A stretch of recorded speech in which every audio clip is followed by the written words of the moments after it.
ગુજરાતની 6.5 કરોડ જનતા, કોંગ્રેસના રાષ્ટ્રીય અધ્યક્ષ મલ્લિકાર્જુન ખડગે અને કોંગ્રેસીઓને પૂછવા માંગુ છું કે ગુજરાત પ્રત્યે એટલું ઝેર કેમ? વારંવાર ગુજરાતીઓને જ કેમ ટાર્ગેટ બનાવવામાં આવે છે? ગુજરાત અને ગુજરાતીઓને તેમની આટલી બધી ઈર્ષા શેના માટે છે?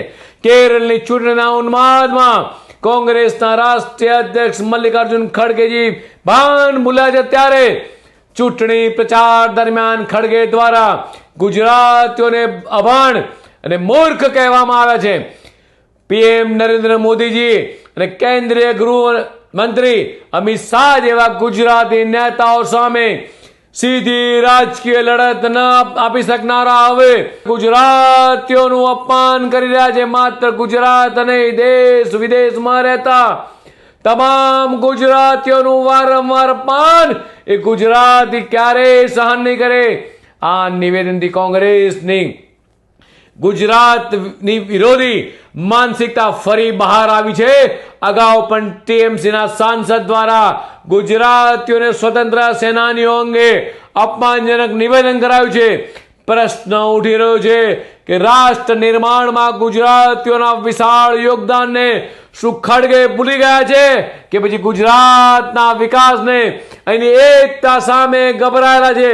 ગુજરાતની સાણી અને સમજુ જનતા છેલ્લા 27 વર્ષથી એ ગુજરાતની તિજોરી પર એ કોંગ્રેસનો કાળો પંજો પડવાતો નથી. દેશની 140 કરોડ જનતાએ દેશની તિજોરી પર ત્રણ વખત એ કોંગ્રેસનો કાળો પંજો પડવાતો નથી. ત્યારે દેશને આઝાદી આપવામાં જેમનું અમૂલ્ય યોગદાન છે એવા આપણા રાષ્ટ્રપિતા મહાત્મા ગાંધીનું અપમાન છે, જેમણે સ્વતંત્ર આંદોલનમાં પોતાનું સમગ્ર જીવન ખપાવી દીધું. આઝાદી પછી પણ દેશના 562 રજવાડાઓને એક કરી ભારતની અખંડતા જાળવી રાખવાનું અભૂતપૂર્વ કામ કર્યું હોય તેવા લોખંડી પુરુષ સરદાર વલ્લભભાઈ પટેલનું સનાતન અપમાન છે. વિશ્વભરમાં રહેતા તમામ ગુજરાતીઓનું અપમાન છે. મલ્લિકાર્જુન ખડગેને તેમના તમામ કોંગ્રેસીઓને, સોનિયા ગાંધીજીને, રાહુલ ગાંધીજીને પૂછવા માંગુ છું કે આવો ગુજરાતમાં પછી ખબર પડશે.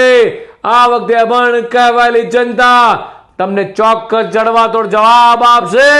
ગુજરાત કોંગ્રેસ અને મલ્લિકાર્જુન ખડગે જો આ મામલે માફી નહીં માંગે તો પછી ગુજરાતની જનતા પોતાનો કરારો જવાબ આપશે. ફરીથી રાહુલ ગાંધી, મલ્લિકાર્જુન ખડગે 6.5 કરોડ ગુજરાતી નહીં, દેશ વિદેશમાં વસતા તમામ ગુજરાતીઓની માફી માંગે. ખડગેજી આનો જવાબ આ બંને ગુજરાતીઓ તમને ભારે પડશે. લખવો તો લખી રાખજો.